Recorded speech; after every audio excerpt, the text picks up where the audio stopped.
Stanley Melbourne Bruce was Australia's 8th Prime Minister.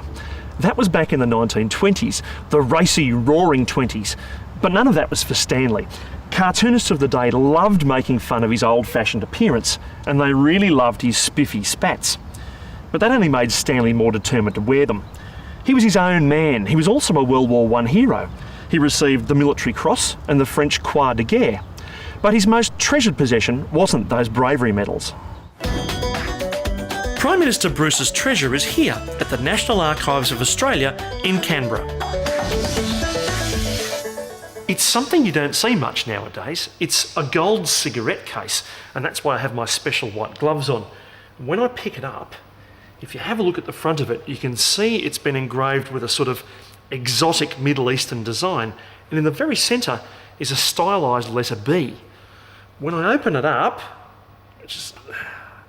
you can see there's an engraving in here that says 20 Temmuz. Now Temmuz is Turkish for July, 1936.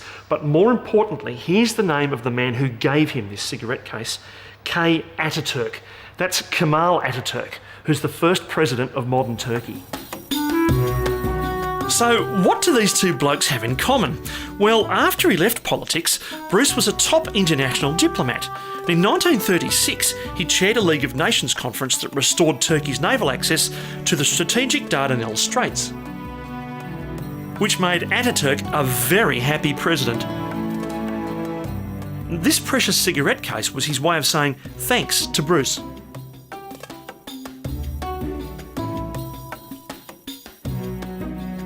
But Bruce and Atatürk had another connection involving the Dardanelles.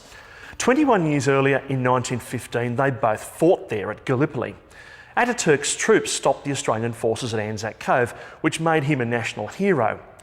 And he was in charge at Suvla Bay, and that's where our bloke, Captain Bruce, earned his bravery medals fighting for the British. And it gets better. Gallipoli pretty much launched both their political careers. Bruce campaigned as a returned war hero, and Atatürk went from soldier to statesman just 5 years after the war. You see, Atatürk became president of Turkey in 1923. Now that's the very same year Stanley Melbourne Bruce took over as Prime Minister of Australia. Isn't that the most extraordinary coincidence?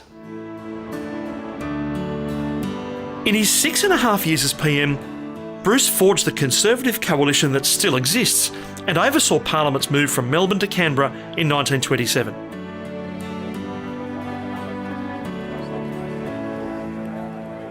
So Bruce had the honour of being the first PM to sit here, in what is now called Old Parliament House. But 2 years later, he had another dubious honour. He became the only PM to lose his seat while in office.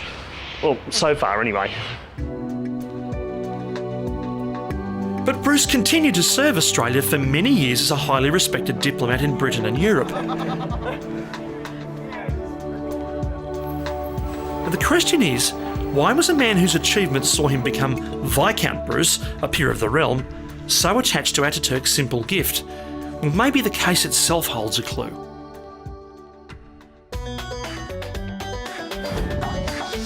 I want to show you this. On the back is a design. It's a 10-pointed star, but if you look closely, it's actually 2 5-pointed stars interlocked.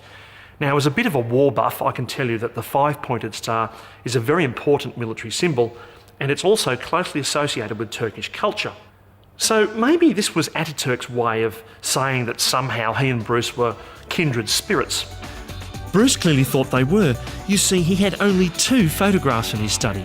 One was of his wife, but the other was of Kemal Atatürk, the soldier turned statesman who gave him this gold engraved cigarette case, which makes it one of our national treasures.